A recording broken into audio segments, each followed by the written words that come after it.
दादा तुळजापूरच्या या सगळ्या कालच्या राड्याकडं गोंधळाकडं आपण कसं पाहताय? पोलिसांवर तुमचा काय आक्षेप आहे? आपण बघितलं असेल तुळजापूरमध्ये जो काही प्रकार त्या ठिकाणी झाला की एखाद्याच्या घरापुढं जाणं, समूहानं जाणं, हातामध्ये घेऊन त्या ठिकाणी जाणं, त्याच्या घराच्या समोर जाऊन करणं आणि सगळ्यात महत्वाचं ज्या पद्धतीनं कुलदीप मगर जे या कालच्या मध्ये अतिशय गंभीर स्वरूपात जखमी आहेत, त्यांचा जबाब मी त्या ठिकाणी वाचला. त्याच्यामध्ये स्पष्टपणे सांगितलंय की तू निवडणुकीमध्ये पिटू गंगण्याच्या विरोधात काम केलंय, तर तुला उचलून नेऊन त्यांच्या समोरच तुला मारू. मला वाटतंय अशा पद्धतीची धमकी जर ह्या गुंडवृत्तीची लोक एखाद्याच्या घरात जाऊन देत असतील तर नेमकं काय त्यांना दर्शवायचंय?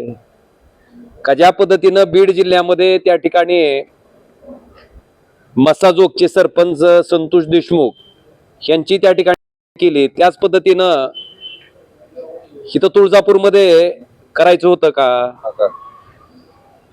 ह्याच्या बाबतीत त्यांना माझं म्हणणं आहे की ज्या पद्धतीनं आपण या गुन्हेगारी वृत्तीच्या लोकांना पाठीशी घालताय, संरक्षण करताय, त्यांचं हे योग्य आहे का? आणि तुळजापूर शहरातील नागरिकांना तरी हे मान्य आहे का? हा माझा साधा सवाल आहे. आज विरोधी पक्षाच्या उमेदवाराच्या घराच्या समोर हा प्रकार झालाय. उद्या प्रत्येकाच्या घरासमोर जर ह्याच्यावर पोलिसांनी कठोर पद्धतीची कारवाई जर नाही अवलंबली तर हा प्रसंग उद्या तुळजापूर मधल्या प्रत्येक सामान्य माणसाच्या वाट्याला येणार आहे. आणि जे त्या ठिकाणी नाक बुरडून म्हणत होते की तुळजापूरची बदनामी, या 2 नंबरच्या धंद्याच्या पैशातनं आलेली जी काळी संपत्ती आहे, त्या संपत्तीच्या माध्यमातनं त्या 2 नंबरच्या पैशाचा हा उन्माद आहे. त्यामुळं ही आका संस्कृती परत आपल्या जिल्ह्यात पण आणायची आहे का? अशा वृत्तीची लोक आपल्याला जोपासायचेत का? हा साधा प्रश्न मला आता जनसामान्य लोकांना आहे. आणि शासनाने ही जी दखल घ्यावी, पण ज्या पद्धतीनं त्या ठिकाणी घडताना दिसतंय त्या पद्धतीनं पोलिसांची यंत्रणा सुद्धा अशा गुन्हेगारी वृत्तीच्या लोकांना पाठीशी घालायचं काम करते. हे अतिशय दुर्दैव आहे, निषेधार्ह आहे. आणि अपेक्षा इतकीच आहे की आता ह्या वृत्तीच्या आरोपीवर कठोरातली कठोर कारवाई त्या ठिकाणी झाली पाहिजे.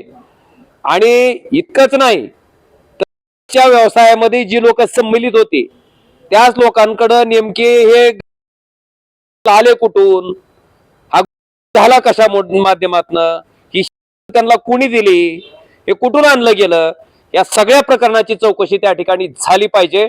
आणि ह्याच्यातले जे कोणी दोषी असतील त्यांच्यावर कठोर पद्धतीची कारवाई पोलिसांनी करावी, ही अपेक्षा ह्या धाराशिव लोकसभा मतदारसंघाचा लोकप्रतिनिधी या नात्यानं माझी पोलीस प्रशासनाकडनं आहे. आता खरं तर मला वाटतं हा प्रश्न, कारण त्या संदर्भात आम्ही वारंवार सांगितलं की बाबा ह्या पद्धतीचं विष शीत आणून विकलं जातंय, त्यावेळेस त्या अनुषंगानं हे रॅकेट उद्ध्वस्त व्हायला पाहिजे. ह्याच्यातले आरोपी त्या ठिकाणी पकडले गेले पाहिजेत. ह्याच्यात जे पोलीस वाचवायचा प्रयत्न करतायत तशा पद्धतीनं कुणाला वाचवलं नाही गेलं पाहिजे. आणि तरुण पिढीचं आयुष्य पुढचं बर्बाद नाही झालं पाहिजे, अशा पद्धतीच्या लक्षवेधीच्या अपेक्षा होती. पण मी एका आमदार महोदयाची लक्षवेधी वाचली, जणू काही ह्या पद्धतीचं व्यसन इथं येऊ नये आणि त्याच्या विरुद्ध जे लढतायत त्यांनाच टार्गेट करायचं. मी त्याच्यात ऐकलं प्रसार माध्यमाचं सुद्धा नाव त्या ठिकाणी घेतलं गेलंय. तुम्ही काय खोट्या बातम्या केलत्या का? पोलिसांनी खोटा गुन्हा दाखल केलता का फडणवीस साहेबाच्या? फडणवीस साहेब गृहमंत्री आहेत, त्यांच्या पोलिसांनी खोटा गुन्हा दाखल केलता का? त्यांना 2 महिने जेलमध्ये ठेवलं होतं, ते सगळं खोटं होतं का? आणि जे काय प्रकार घडला, जे व्यसन या ठिकाणी आणलं गेलं आणि त्याच व्यसनाच्या माध्यमातून आज ही अवैध शस्त्र आणून त्या शस्त्राचा धाक दाखवून त्या ठिकाणी गोळीबार करायचा प्रकार जर घडत असतील तर मला वाटतं ह्याचा विचार आता त्या ज्यांनी आपल्या आकलेचं दिवाळं निघालंय हे त्या लक्षवेधीतनं सिद्ध केलंय. त्यांना मला विचारायचंय की आता तुळजापूरची बदनामी होत नाही का? आता तुळजाभवानीचं नाव त्या ठिकाणी आपल्या ह्या वागण्यामुळं त्याची बदनामी होत नाही असं वाटत नाही का आपल्याला? मला वाटतं याचा विचार प्रत्येक लोकप्रतिनिधीनं करणं अपेक्षित आहे. आणि अशा पद्धतीची जे कोणी लोक असतील त्या लोकांना खड्यासारखं वेचून आपण बाजूला टाकणं हे आपलं पहिलं कर्तव्य असलं पाहिजे. मला वाटतं ते त्या ठिकाणी पार पाडताना दिसत नाही.